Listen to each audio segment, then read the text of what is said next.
The flame emperor के last video में हमने देखा था कि सियावियान इमॉर्टल गोल्डन बॉडी ले चुका था। अब देखते हैं कहानी में आगे क्या होता है। वाकई काफी चतुर बच्चा है। इमॉर्टल एम्परर भी सियावियान से बेहद संतुष्ट था। ये संतुष्टि सिर्फ इसलिए नहीं थी कि सियावियान की बॉडी में सियाव क्लैन की ब्लड लाइन थी या वो सीनियर सियावियन का डिसेंडेंट था, बल्कि इसलिए भी कि सियावियन के भीतर जो रेयर कैरेक्टर और समझदारी थी उसने इमॉर्टल एम्परर को एक दाव लगाने पे मजबूर कर दिया। आखिरकार जब सियावियान इमॉर्टल बॉडी को मर्ज कर रहा था तब इमॉर्टल एम्परर ने गोल्डन ड्रैगन किंग के साथ काफी देर तक बातचीत की थी। उस बातचीत से उसने बहुत सी बातें जान ली थी और इमॉर्टल एम्परर की बूढ़ी लेकिन तेज नजर से ये समझना मुश्किल नहीं था कि जिस बच्चे को गोल्डन ड्रैगन किंग जैसा पीक लेवल पावर हाउस चुन ले वो साधारण कैसे हो सकता है। मुझे यकीन है तुम ये भी महसूस कर सकते हो। इस समय मैं सिर्फ एक रेमनेंट सोल हूँ। मेरे मरने के बाद बाहरी दुनिया की इविल रेसेस की लगातार तलाश और दबाव के कारण मुझे मजबूरी में अपनी इमॉर्टल बॉडी को बर्निंग इंसेंस पैविलियन की डोडी रिवर में छुपाना पड़ा। लेकिन जहाँ मैं सच में मरा था वो जगह यहाँ नहीं है, इमॉर्टल एम्परर ने धीमे से कहा। ओह, सियावियन ने यह सुनते ही अपने चारों ओर लिपटी इमॉर्टल बॉडी को समेट लिया। वो ध्यान से सुन रहा था और उसकी नजर इमॉर्टल एम्परर पे टिकी थी। सियावियन जानता था ये इमॉर्टल एम्परर कोई साधारण पावर हाउस नहीं है। चाहे इमॉर्टल फ्लेम हो या इमॉर्टल गोल्डन बॉडी, ये सब वही चीजें थी जो सियावियन चाहता था। और अब इमॉर्टल एम्परर का यह लहजा स्पष्ट रूप से एक तरह की बेफिक्री और विदाई का संकेत दे रहा था। मैंने तुम्हें पहले भी बताया था, जब मैंने इमॉर्टल फ्लेम को पाया था वो डोवडी कॉन्टिनेंट के ऊपर स्थित साइफेंग कॉन्टिनेंट के तियानजिंग कॉन्टिनेंट में था। इमॉर्टल एम्परर मुस्कुराया। Tianjing continent, forgetting the end of the sky, सियावियन ने श्री लाया। उसे यह भी पता था कि पूरा डोवडी कॉन्टिनेंट 4 बड़े कॉन्टिनेंट्स में बटा हुआ है। सबसे कमजोर पश्चिम में स्थित ज्वानलिंग कॉन्टिनेंट, मध्यम शक्ति वाला ईस्ट में डोव्यून कॉन्टिनेंट, उत्तर में तियानजिंग कॉन्टिनेंट और सबसे ज्यादा पावरफुल दक्षिण का हाओहाई कॉन्टिनेंट। तियानजिंग कॉन्टिनेंट की ओवरऑल स्ट्रेंथ ज्वानलिंग कॉन्टिनेंट से कई गुना ज्यादा है। तुम अपनी मौजूदा स्ट्रेंथ के साथ वहां जाओगे तो सीधा मौत को बुलावा होगा। लेकिन मैं तुम्हें साफ बता सकता हूँ, इमॉर्टल गोल्डन बॉडी और इमॉर्टल फ्लेम दोनों ही तियानजिंग कॉन्टिनेंट के forgetting the end of the sky में मौजूद हैं। उस जगह की एग्जैक्ट लोकेशन तुम्हें जानने की जरूरत नहीं। जैसे ही तुम करीब पहुंचोगे तुम्हारे शरीर के भीतर मौजूद इमॉर्टल बॉडी खुद ब खुद तुम्हें रास्ता दिखा देगी। लेकिन एक बात याद रखना, अगर तुम्हारे पास 7 स्टार डोवडी की स्ट्रेंथ नहीं है तो इन दोनों चीजों के पास बिल्कुल मत जाना। कहते कहते इमॉर्टल एम्परर ने सिर हिला दिया। उसकी आंखों में वो भयानक सीन उभर आया जब उसने इमॉर्टल फ्लेम को निगलने की कोशिश की थी। जूनियर समझ गया। सियावियन ने उस इमॉर्टल एम्परर को झुक के प्रणाम किया जिसकी आकृति अब धीरे धीरे धुंधली होने लगी थी। मेरी जान बचाने के लिए तुम्हारे सियाव क्लैन के एंसेस्टर ने जो किया वो व्यर्थ नहीं गया। अगर फ्यूचर में सीनियर सियावियन से मिलो तो मेरी तरफ से उसे नमस्कार कहना। इमॉर्टल एम्परर पूरी तरह निश्चिंत दिख रहा था। और एक आखिरी बात, होली फ्लेम्स इविल रेस के लिए सबसे बड़ा नेमेसिस होती हैं। लेकिन जब उन्होंने हमारे 7 रेल्म्स पे अटैक किया था तो ऐसा लग रहा था कि वो होली फ्लेम्स को इकट्ठा करना भी चाहते थे। मुझे वजह नहीं पता, लेकिन याद रखना होली फ्लेम कभी भी इविल रेसेस के हाथ नहीं लगनी चाहिए। अगर फ्यूचर में इमॉर्टल फ्लेम बाहरी इविल रेस के हाथ लगने लगे तो किसी भी कीमत पे उसे नष्ट कर देना। अंत में इमॉर्टल एम्परर की आवाज पूरे मिस्टीरियस स्पेस में गूंज उठी। ये जूनियर सीनियर की शिक्षा याद रखेगा। सियावियन ने तुरंत जवाब दिया। अब जाओ, मेरी रेमनेंट सोल इस इमॉर्टल बॉडी की प्रोटेक्शन भी हटा रही है। उम्मीद है अगली बार जब हम मिलें तो तुम इससे ज्यादा पावरफुल हो। इमॉर्टल एम्परर हल्के से मुस्कुराया। अगले पल उसकी आकृति पूरी तरह इल्यूजरी हो गई। वो गोल्डन फ्रेगमेंट्स में बदल के धीरे धीरे हवा में बिखर गया। चलो अब बाहर जाने का टाइम है। गोल्डन ड्रैगन किंग जो पूरे टाइम चुपचाप खड़ा था वो बोला। मास्टर, क्या इमॉर्टल एम्परर फिर से रिवाइव हो सकता है? सियावियन ने बिखरते गोल्डन फ्रेगमेंट्स को देखते हुए पूछा। ऐसे पावर हाउसेस पूरी तरह से मर चुके होते हैं। यहाँ तक कि सबसे शक्तिशाली रेसरेक्शन मैजिक रखने वाला एंजल क्लैन भी शायद उन्हें वापस ना ला सके। गोल्डन ड्रैगन किंग ने शांति से कहा।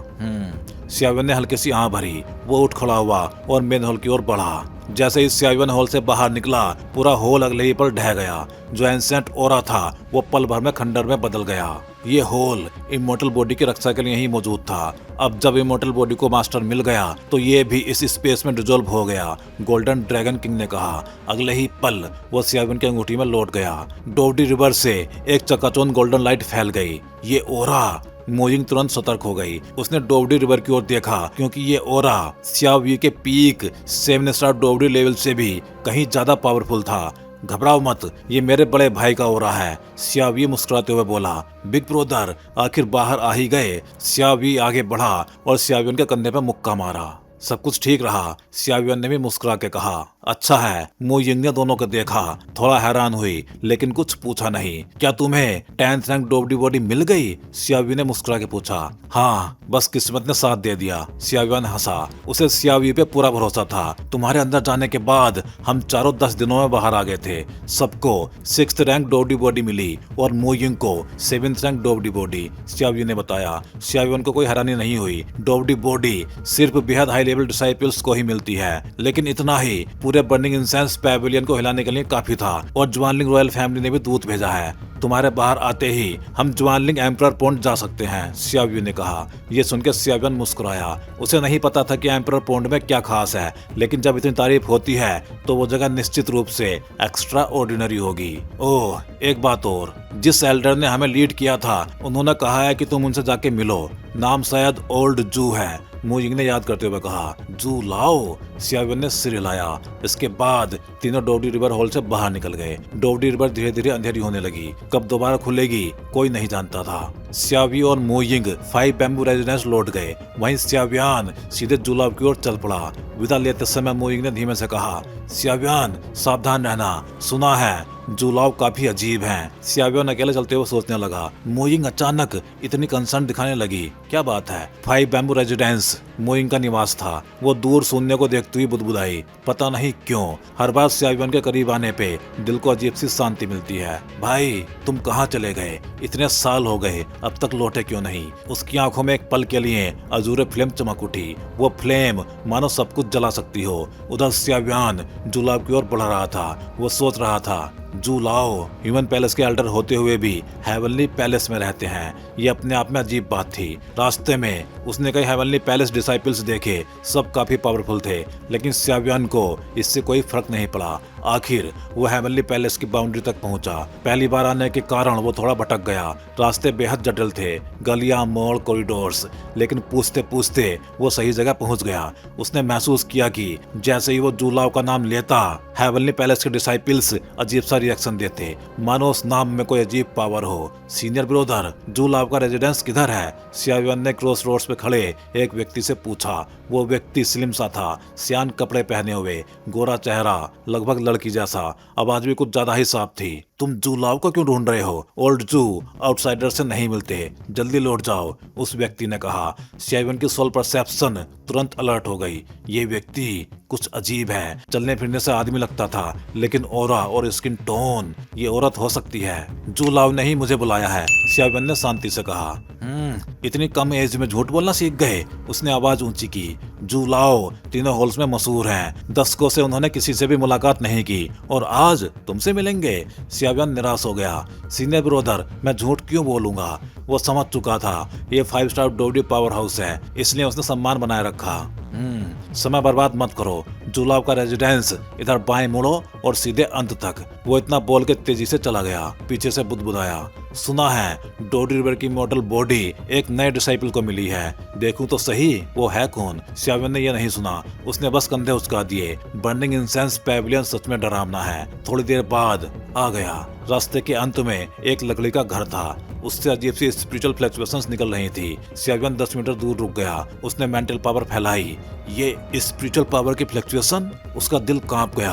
आखिरकार आ ही गए छोटे दोस्त। लकड़ी के घर से एक आलसी सी आवाज आई। सियावियन की डोची पल भर में जम गई, यहाँ तक कि उसकी बॉडी के भीतर डिवाइन मूवमेंट कोर इंस्क्रिप्शन कांप उठा। सियावियन समझ गया, ये ओल्ड जू बेहद खतरनाक है। काफी देर से इंतजार कर रहा था। आओ अंदर आ जाओ छोटे दोस्त। लकड़ी का दरवाजा धीरे धीरे खुल गया। जूनियर सियावियन सीनियर को प्रणाम करता है, सियावियन ने लकड़ी के घर की ओर आदर से कहा। अगले ही पल वो आगे बढ़ा और धीरे धीरे वुडन हाउस की ओर चल दिया। जैसे ही सियावियन लकड़ी के दरवाजे के पास पहुंचा, लकड़ी का दरवाजा जोर से खुल गया।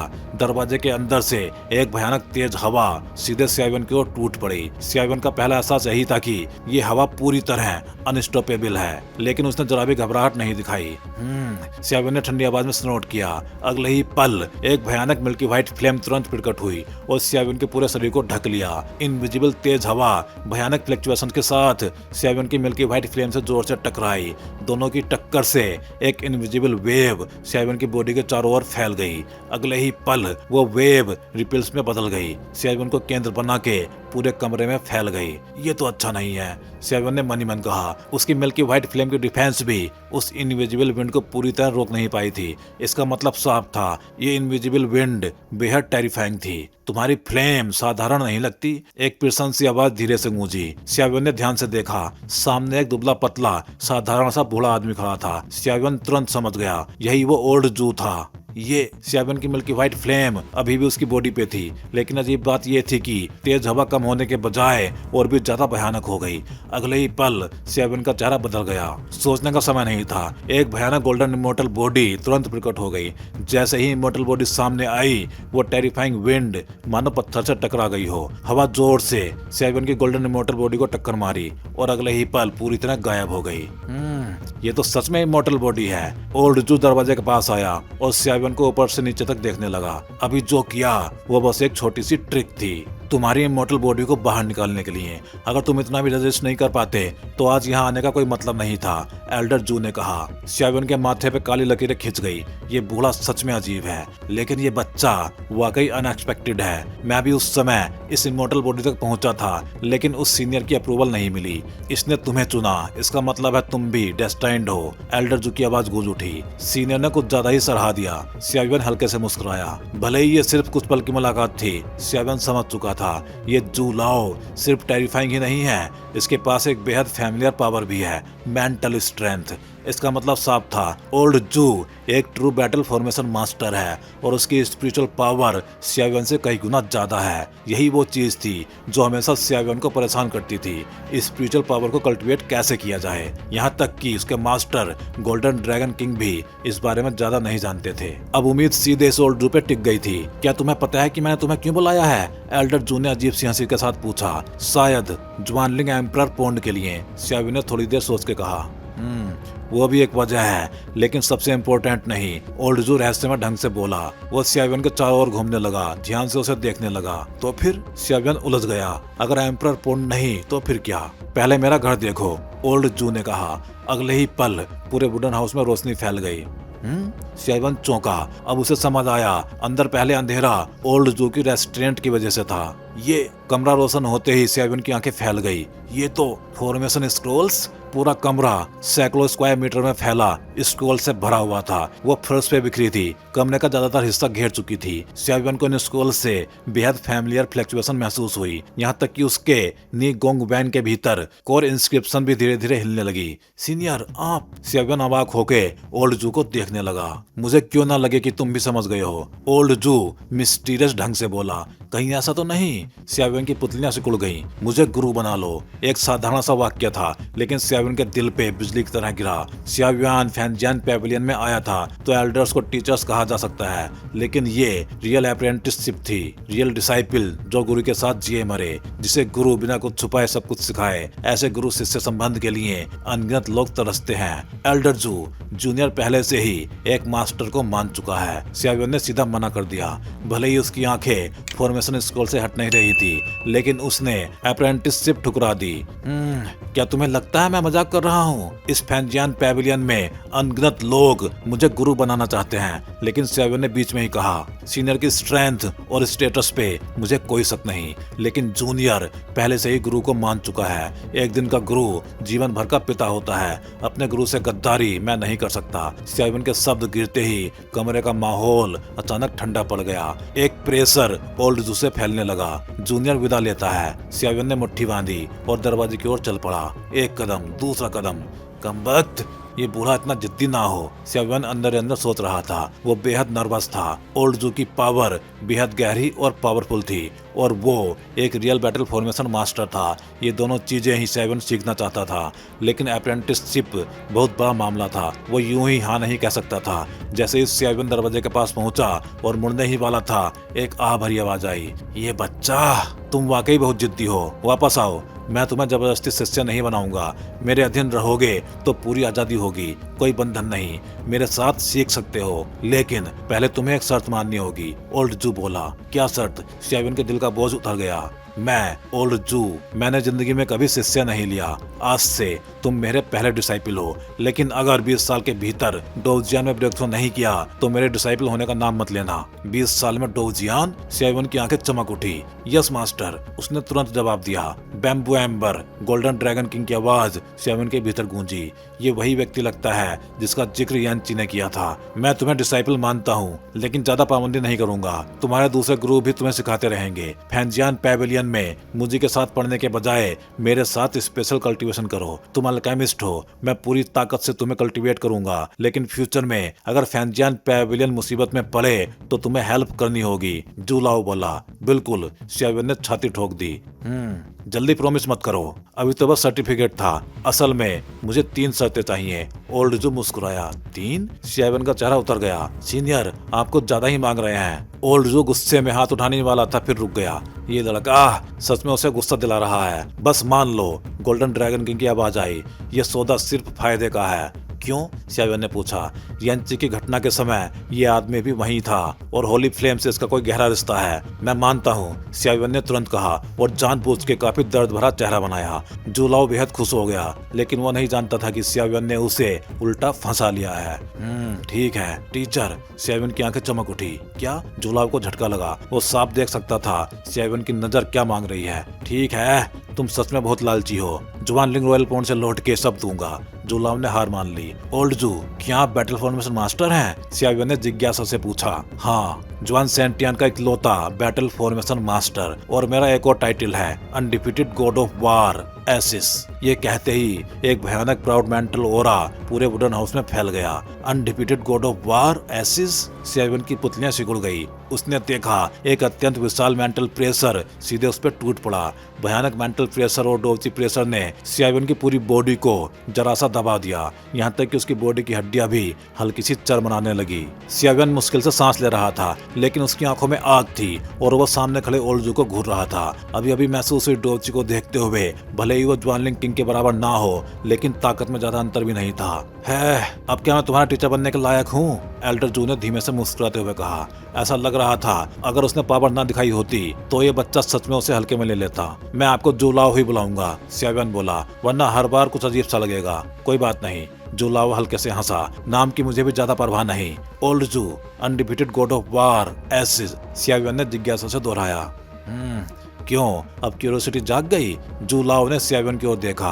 वो धीरे से मुड़ा और उसी समय अपने ओरा को समेट लिया। इस टाइटल का इतिहास काफी लंबा है। अब जब तुम मेरे डिसाइपल हो तो मैं तुम्हें बता देता हूँ, जूलाओ ने कहा। उसकी नजर वुडन हाउस में रखे फॉर्मेशन स्क्रॉल्स पे चली गई। सियाविन ने ध्यान से महसूस किया ओल्ड जू की बॉडी से एक बेहद प्राउड वेव निकल रही थी। जूलाओ, कृपया बताइए, सियाविन फुर्ती से बोला।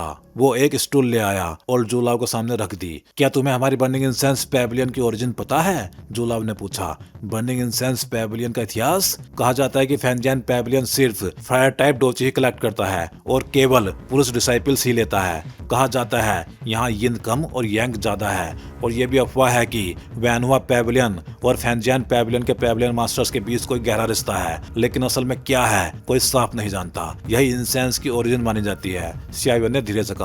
जो तुम जानते हो वो सिर्फ आइसबर्ग का हिस्सा है, जूलाओ बोला। हमारा फैंजियान पैवेलियन और वैनहुआ पैवेलियन वाकई जुड़े हुए हैं, लेकिन उस तरह नहीं जैसा तुम समझते हो। शुरुआत में फैंजियान पैवेलियन ने महिला डिसाइपल्स भी लिए थे और वैनहुआ पैवेलियन ने पुरुष डिसाइपल्स भी लिए थे। बस उनकी संख्या उंगलियों पे गिनी जा सकती थी, इसलिए आउटसाइडर्स को बस वही दिखा जो तुमने कहा, जूलाओ ने समझाया।